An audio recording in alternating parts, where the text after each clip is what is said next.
Hello guys, good afternoon, happy Saturday. Ayan, parang sasama yung pakiramdam ko guys. Ito, ngayon, naglalakad ako papunta sa grocery shop. Kasi Saturday today, palengke day. Pero may mga namili na ako sa ibang shop naman. Ito. Ayan, yung mga yung mga anik-anik sa dekorasyon kapag Pasko. So, masama ang parang sasama yung pakiramdam ko, parang uulan pa, makulimlim dito. Umaatake yung yung allergy ko. Tapos ayan iba yung mukha ko, parang sakit. Pero kailangan ko pilitin kasi mamimili pa lang ako ng ng aming aming mga mga stock sa bahay for 1 week. Ayan, nalulutang na ako dahil parang sasama nga yung pakiramdam ko. Ayan, upo muna ako dito. Doon ako galing naglakad. So, ayan. Na dito? Alas 10 na ng hapon. Ayan. Umaatake yung allergy ko. Kapag may allergy kasi ako, yung sipon ko walang tigil. So, ayan. Let's go. Maglalakad ulit ako. Papunta doon sa grocery shop.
Na ako mag-shopping.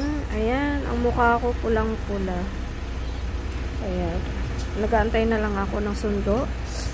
Ang tagal nila.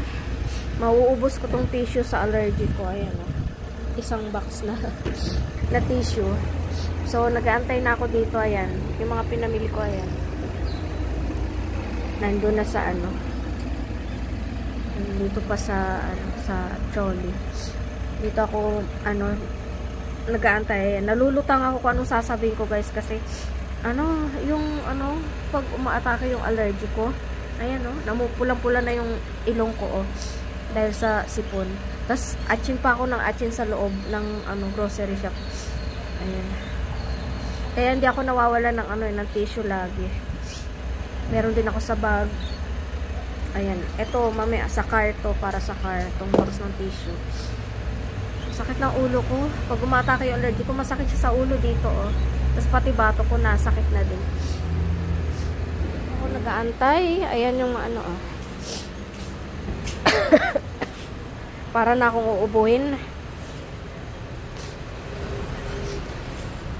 So, dito na ako sa bahay, guys. Kararating lang. Ayan, naglagay ako ng kasi may nabili akong patch na pang daw, migraine and headache. So, let me see kung effective yung patch na to. Sobrang sakit talaga ng ulo ko guys. Allergy, tsaka yung sinus. Walang tigil yung sipon ko. Tapos sobrang labnaw ng sipon ko. Kaya nasa sinus siguro. Tapos masakit yung dito, tsaka yung bato ko. So, ayun. Nandito yung mga pinamili sa sa lapag. Mamaya ko na ayusin yan. Or depende kung kailan kung maging maayos yung lagay ko agad-agad. Grabe talaga. Ang gusto ko ngayon is magpahinga, itulog yung yung sakit ng ulo ko. So, salamat guys. Ayan. Ayan. Happy Saturday sa inyo and good day. At magpapahinga muna ang nanay. Bye-bye guys. See you later.